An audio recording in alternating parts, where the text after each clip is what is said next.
Hello दोस्तों, finally मैं wrong turn series को एक्सप्लेन करने वाला हूँ। मूवी की शुरुआत में हम रिच और हेली को वेस्ट वर्जीनिया के जंगलों में रॉक क्लाइंबिंग करते हुए देखते हैं। रिच ऊपर पहुंचने के बाद अपनी जीत की खुशी मनाने लगता है और हेली को भी ऊपर आने के लिए इशारा करता है। ऊपर चढ़ने की कोशिश में हेली का पैर फिसल जाता है, जिससे वो हवा में लटक जाती है, मगर वो अपने आप को संभाल लेती है। अब हेली रिच को अपनी हेल्प के लिए बुलाती है, मगर तब रिच इसको कोई जवाब नहीं देता। इससे हेली घबरा जाती है और परेशान हो जाती है। तभी अचानक हेली के चेहरे पर खून टपकने लगता है, जिसे देखकर वो और भी डर जाती है। इसके बाद वो रिच को देखती है, मगर तभी रिच को उठाकर कोई नीचे फेंक देता है। अभी हेली को कुछ भी समझ में आता है, इससे पहले ही कोई हेली को तेजी से ऊपर खींचने लगता है। हेली अपनी जान बचाने के लिए चाकू से अपनी रस्सी को काट देती है और खुद को संभालने की कोशिश करती है, मगर वो नीचे गिर जाती है। हेली रिच की डेड बॉडी को देखकर रोने लगती है, लेकिन तभी उसको ऊपर की पहाड़ी से अजीब अजीब सी आवाजें सुनाई देने लगती है। इसके बाद वो जान बचाने के लिए अपनी कार की तरफ भागती है,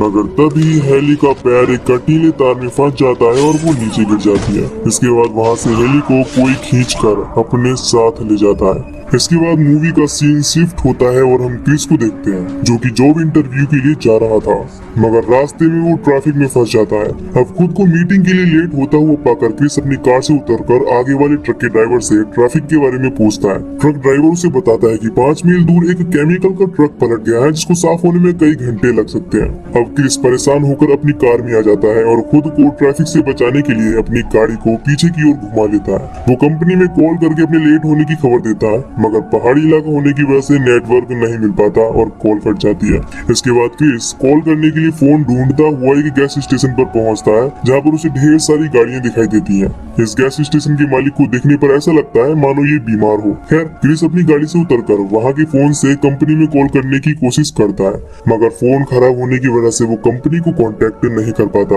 अब क्रिस गैस स्टेशन के मालिक के पास आकर शहर जाने के लिए दूसरी रूट के बारे में पूछता है, लेकिन स्टेशन मालिक क्रिस को रास्ते के बारे में कुछ भी नहीं बताता।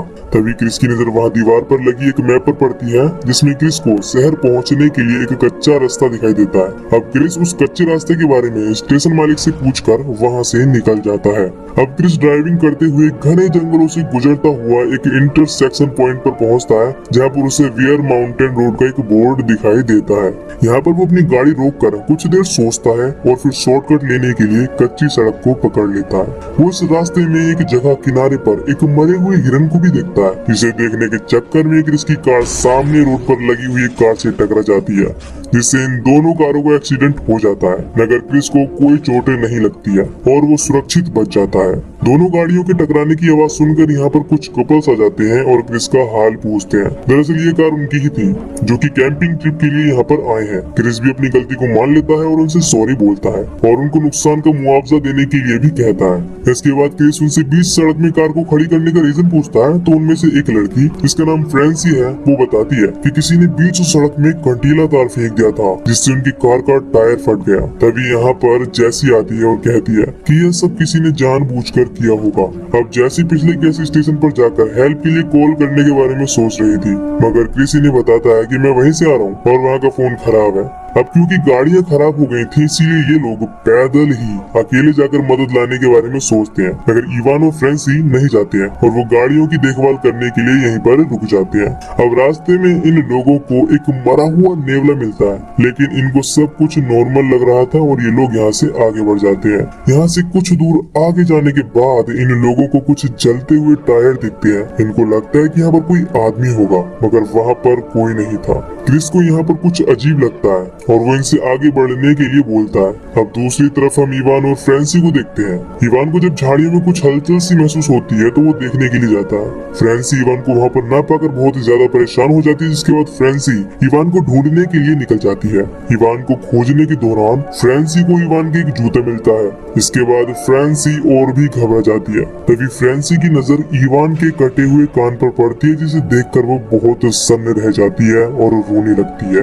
अभी वो इसके बारे में कुछ समझ पाती इससे पहले ही पीछे से एक आदमी आकर फ्रांसी को जान से मार देता है। अब इधर हम इन चारों लोगों को देखते हैं जो चलते चलते केबिन के पास पहुंच जाते हैं। यहाँ पर इनको ढेर सारी लावारिस गाड़ियां दिखती हैं, जिसे देखकर इनको बहुत अजीब लगता है। अब दरवाजे के पास पहुंचकर क्रिस मदद मांगने के लिए दरवाजा खटखटाता है, मगर वहाँ पर उस घर में इनको कोई भी नहीं मिलता। अब ये सभी कॉल करने के लिए फोन ढूंढने अंदर आ जाते हैं। अब अंदर जाने के बाद इन लोगों की नजर खाने की टेबल पर पड़ती है, जहाँ पर बहुत ज्यादा गंदगी थी। यहाँ पर इनको ढेर सारी गाड़ियों की चाबियां, चश्मे वगैरह बहुत सारा सामान मिलता है। अब इधर कार्ली बाथरूम होने के लिए जब बाथरूम जाती है तो वहाँ पर बाथ टब में वो कटे हुए हाथ को पाती है, जिससे देखकर वो डर जाती है और बाहर चली आती है। जेसी को यहाँ पर वैसे कटीले तार मिलते हैं जिसकी वजह से उनकी कार का टायर फटा था। और क्रिस को घर के अंदर एक फ्रिज मिलता है। जब वो फ्रिज को खोलकर देखता है तो उसमें इंसानों के कटे हुए बॉडी पार्ट्स मिलते हैं। इसको देखकर वो बहुत घबरा जाता है। अभी सब देखने के बाद ये सभी लोग यहाँ से भागने की सोचते हैं, मगर तभी क्रिस की नजर बाहर एक गाड़ी पर पड़ती है जो उनकी दोनों गाड़ियों को टो करके आ रही थी। ये सब देखकर ये लोग पीछे के दरवाजे से निकलने की सोचते हैं, मगर पीछे वाला दरवाजा लॉक था। इनके पास भागने के लिए कोई भी रास्ता न होने की वजह से इनको घर में ही छुपना पड़ता है। अब इसके बाद हम उन कैनिवल्स यानी कि आदमखोरों को देखते हैं जो फ्रांसी की लाश को लाकर यहाँ डाल देते हैं। ये देखकर क्रिस और जेसी बुरी तरह से घबरा जाते हैं। अब इसके बाद हम 3 आदमखोरों को देखते हैं जो फ्रांसी की लाश को उठाकर ले जाते हैं और उसको काटने लगते हैं। अब इस डरावने नजारे को देखकर कार्ली चिल्लाने वाली ही थी, लेकिन स्कॉट अपने हाथ से उसके मुंह को बंद कर देता है। इसके बाद ये आदमखोर खाने के बाद गहरी नींद में सो जाते हैं। अब मौका पाकर ये लोग अपनी जान बचाने के लिए चुपके से निकलकर यहाँ से भागने की कोशिश करते हैं, मगर तभी एक आदमखोर इनको भागता हुआ देख लेता है। इसके बाद ये लोग डर जाते हैं और भागना शुरू कर देते हैं। अब वो आदमखोर इनको ढूंढने के लिए अपना ट्रक लेकर इनके पीछे लग जाते हैं और इनको ढूंढते हुए आ जाते हैं। अब ये चारों लोग उनकी ट्रक को चुराने का प्लान बनाते हैं, इसलिए क्रिस आदमखोरों को ध्यान अपनी ओर आकर्षित करने के लिए चिल्लाते हुए दूसरी तरफ भागता है, मगर तभी एक आदमखोर क्रिस के पैर में एक गोली मार देता है, जिससे क्रिस जख्मी होकर वहीं पर गिर जाता है। इसके बाद स्कॉट उनका ध्यान अपनी ओर आकर्षित करने के लिए जंगल की ओर भागना शुरू कर देता है, जिससे आदमखोर उसके पीछे लग जाते हैं। अब जेसी और कार्ली क्रिस की हेल्प करती हैं और तीनों उन आदमखोरों के ट्रक को लेकर यहाँ से भागने लगते हैं। अब इधर जंगल में भागता हुआ स्कॉट ट्रक को देखता है और उसकी ओर आता है। तभी एक आदमखोर तीर से स्कॉट को मार देता है। तीर स्कॉट के सीने के पार निकल जाती है। ये देखने के बाद कार्ली की जान ही निकल जाती है, क्योंकि स्कॉट उसका मंगेतर था और उनकी जल्द ही शादी होने वाली थी। क्रिस कार्ली को संभालता है, जिसके बाद ये तीनों यहाँ से भागने लगते हैं। अब ये आदमखोर स्कॉट की लाश को अपने साथ लेकर चले जाते हैं। कुछ दूर आगे जाने के बाद इनका ट्रक कीचड़ में फंस जाता है, जिसके बाद ये लोग ट्रक को छोड़कर यहाँ से पैदल भागने लगते हैं। थकान के कारण जब ये तीनों एक जगह आराम करने के लिए रुकते हैं तो यहाँ पर इनको एक वॉच टावर दिखाई देता है, जिसको देखकर ये तीनों खुश हो जाते हैं और ऊपर चढ़ने लगते हैं। लेकिन ऊपर जाने के बाद इनको कोई भी नहीं मिलता, जिससे ये लोग उदास हो जाते हैं। अब इतनी ऊंचाई से देखने के बाद भी इन लोगों को कोई भी रास्ता नहीं दिखाई दे रहा था जिससे कि ये मेन रोड पर पहुंच जाएं।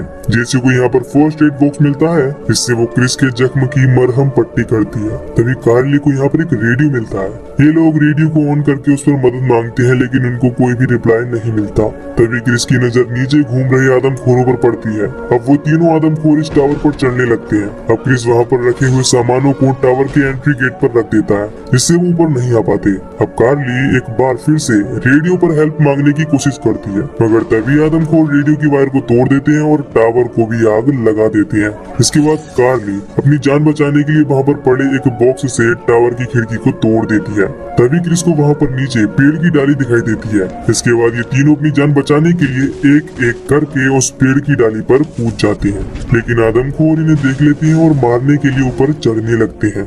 इसके बाद ये लोग अपनी जान बचाने के लिए दूसरे पेड़ पर भागने लगते हैं, लेकिन तभी एक आदमखोर कार्ली के पीछे से आकर उसके चेहरे पर कुल्हाड़ी से वार कर देता है और कार्ली के सिर को उसके धड़ से अलग कर देता है। ये खतरनाक मंजर देखकर जेसी चिल्लाने वाली थी, मगर क्रिस उसका मुंह बंद कर देता है। अब क्रिस एक टहनी को पकड़कर खड़ा हो जाता है। प्लान के मुताबिक जेसी उस आदमखोर का ध्यान अपनी ओर खींचती है। इसके बाद वो जेसी के पीछे पड़ जाता है और जैसे ही वो जेसी को मारने वाला होता है, क्रिस उस टहनी को छोड़ देता है और आदमखोर नीचे गिर जाता है।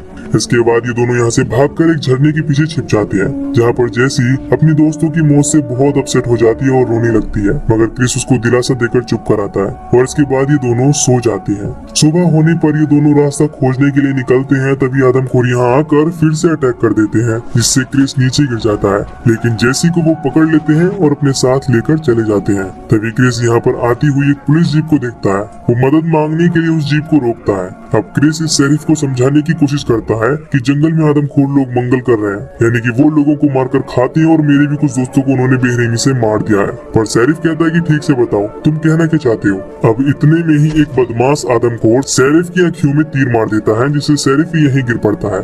इसके बाद क्रिस उस आदमखोर को अपनी ओर आते हुए देखकर गाड़ी के नीचे छुप जाता है। आदमखोर आकर गाड़ी के नीचे चेक करता है, लेकिन क्रिस वहाँ से गायब हो जाता है। इसके बाद आदमखोर उस पुलिस वाले की लाश को जीप में रख लेता है और जीप को स्टार्ट करता है। क्रिस भी जीप के नीचे लटक कर उसके साथ चला जाता है। अब दूसरी तरफ हम फिर से उसी केबिन को देखते हैं। इसमें आदमखोरों ने जेसी को बांध कर रखा हुआ है। अब क्रिस भी गाड़ी के साथ साथ यहाँ पर पहुँच जाता है। जब ये आदमखोर जेसी को मारने वाले होते हैं, तभी क्रिस यहाँ पर कार समेत घुस जाता है और गाड़ी को एक आदमखोर के ऊपर चढ़ा देता है और दूसरे आदमखोर को एक नुकीले कील से हमला करके मार डालता है। इसके बाद क्रिस जेसी के हाथों को खोलने लगता है, लेकिन तभी पीछे से वो आदमखोर आकर क्रिस पर अटैक कर देता है और उसे मारने की कोशिश करता है। लेकिन तभी जेसी एक तीर उठाकर उसके सिर में मार देती है, जिससे ये आदमखोर मर जाता है। जब ये दोनों यहाँ से भागने वाले होते हैं, तभी तीसरा आदमखोर यानी कि थ्री फिंगर, जिसे इन लोगों ने पिछली रात को पेड़ से गिरा दिया था, वो आ जाता है। जिसके बाद क्रिस और जेसी